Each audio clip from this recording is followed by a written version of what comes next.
truckers who work in this incredible facility, moving goods and services across our country. I think they will agree. When they fill up their tank, when they go shopping themselves, these truckers will tell you that after 8 years, Justin Trudeau is not worth the cost, crime, or corruption. He's not worth the cost. You see that every day at the grocery store. When you take the items out of and run them through the scan, and you see that number getting bigger and bigger, and you sometimes feel like you have to put things back in the cart and return them to the shelves because you can't afford to pay the bill. This is a common story now. 1 in 10 Torontonians are going to a food bank after 8 years of Justin Trudeau. 1 in 10. Can you imagine that? One of the biggest and wealthiest cities in the world. 2 million food bank visits a year in Canada.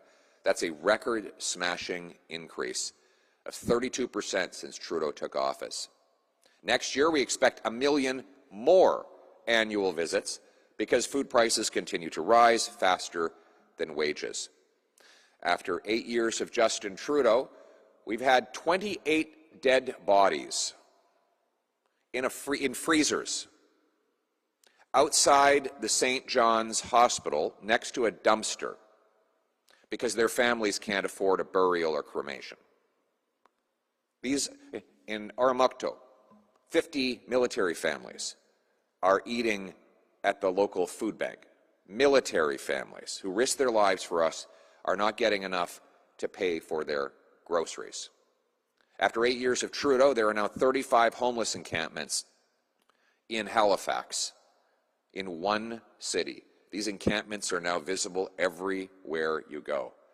The food professor, Sylvain Charlebois, reveals that after 8 years of Trudeau, not only is the price of food going up, but the amount Canadians have to pay for it is going down. In other words, most families are spending less than is necessary to buy their families an affordable a nutritious basket of food. That means people are going malnourished. Scurvy is making a comeback after 8 years of Justin Trudeau.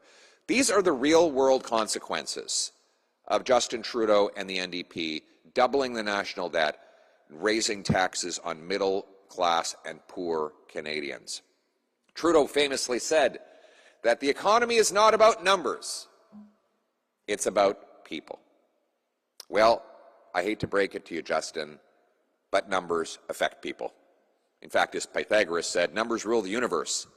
And numbers are the things that you see on that receipt at the grocery store. Numbers are the things on the price billboard at the gas station. Numbers are those little digits on the screen when you're looking at your monthly mortgage payment.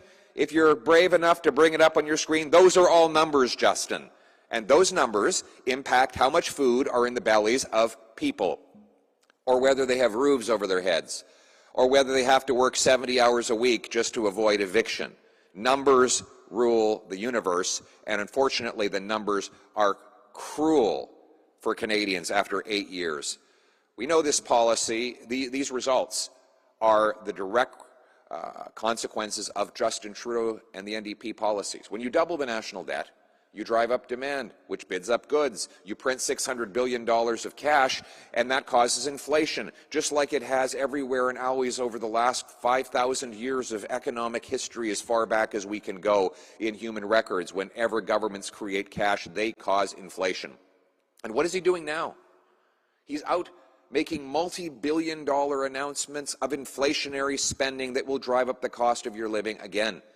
It's like he's spraying billions of dollars out of a fire hose, but it's more like spraying gasoline on the fire. He's like Justin Trudeau promising to fight inflation is like a pyromaniac promising to fight a fire. He's the one that lit the fire with his taxes and his deficits. And every day you see him in these photo ops, know the money that he's spitting out of his mouth is money that will come out of your pocket, just like it has for the last 8 years, and all with the help of Jagmeet Singh. The good news is life was not like this before Justin Trudeau, and it won't be like this after he's gone. He's not worth the cost, crime, or corruption. Canadians are good and decent people. They do not have to give up on the things they used to take for granted, like affordable food and homes, all for the ego and incompetence of one man. Common sense Conservatives have a plan to axe the tax, build the homes, fix the budget, and stop the crime. Axe the tax, build the homes, fix the budget, and stop the crime. In doing so, we will restore the Canadian promise, the promise that was made to all of my friends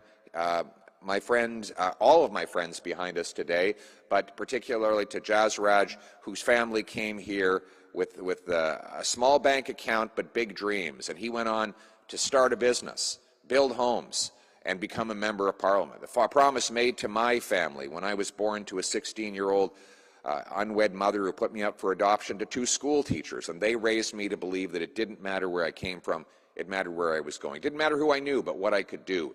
And that's the country that my wife came to as a refugee and in which her family has succeeded.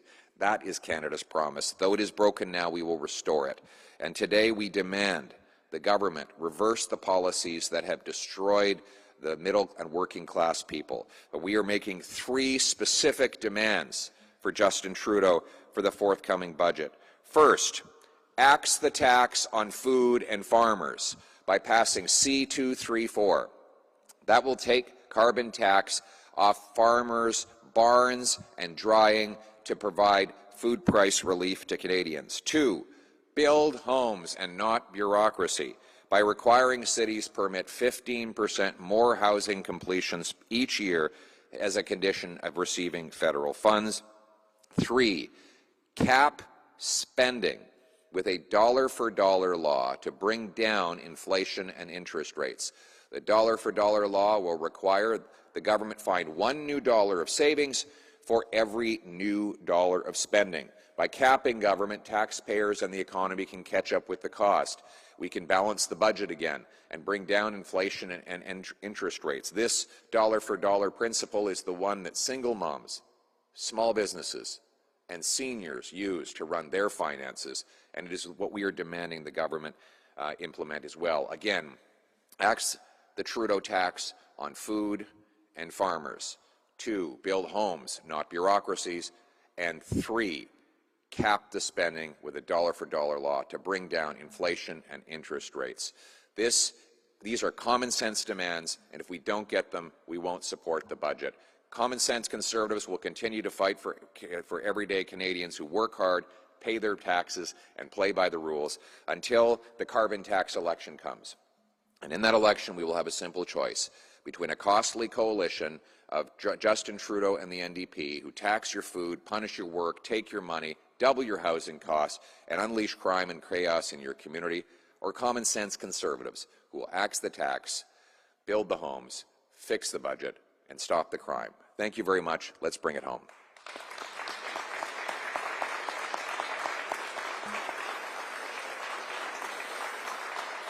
Thanks, guys. Thank you. Thank you. Thank you so much. We'll now have time for a few questions from the floor. Clayton Demain with True North. You said you'd, in the past, that you'd work toward meeting Canada's NATO target of spending 2% of our GDP on defense. Where would that money be spent? And under your dollar-for-dollar plan, where would you cut to account for that massive spending? Well, where would it be spent? On the front lines, better equipment and better resources for the men and women in uniform, more reservists who are not only equipped to prepare Canada for an armed conflict, but also can apply the military skills they learn in the civilian economy. How will we do the dollar-for-dollar rule? Well, we're going to cut back office bureaucracy, botched procurements, and foreign aid to dictators, terrorists, and multinational bureaucracies. We'll bring that money home and invest it in our military. Thank you. Thank you. Next question. Steve from TVO. Hi, Pierre. Could you describe your relationship with Doug Ford? He's the Premier. I'm the leader of the federal opposition and the next Prime Minister of Canada.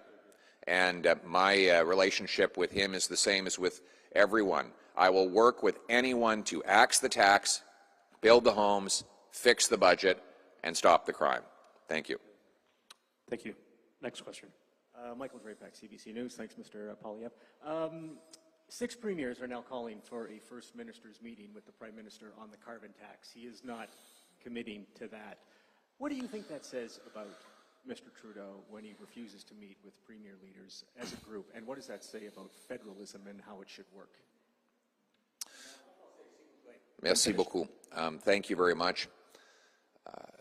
Justin Trudeau has a radical agenda to massively expand the size, cost, and power of the federal government, which comes at the expense of working people and seniors. It crowds out everybody, including the premiers. He wants to dominate over all of the regions of Canada and impose his will. He's imposed an unconstitutional anti-development law, C-69, and a back-breaking carbon tax opposed by 70% of premiers and Canadians. If Justin Trudeau is so sure of his plan to quadruple the carbon tax to 61 cents a litre, he should have the courage to sit down with our premiers and explain that to them, because they oppose his plan. They know that his tax is going to take money away from hospitals and schools, who have to spend more on their energy, take money out of our local social services, who will be paying out more assistance to people who can't afford to eat. It will force more social breakdown because people can't keep it together. So he should have the courage to sit down with the premiers and explain why he believes he needs even more money. In every single province the federal carbon tax applies, middle-class Canadians pay more than they get back, according to the Parliamentary Budget Officer. And the Prime Minister, by the way, he should stop gaslighting and attacking the premiers and other common-sense Canadians. He is lying when he says the carbon tax makes you better off. The Parliamentary Budget Officer has calculated that in every province, 60% of Canadians pay more in carbon tax costs than they get back. Everybody knows it. Justin Trudeau knows it. He needs to stop lying and sit down with the premiers and admit that his carbon tax is just like him, not worth the cost.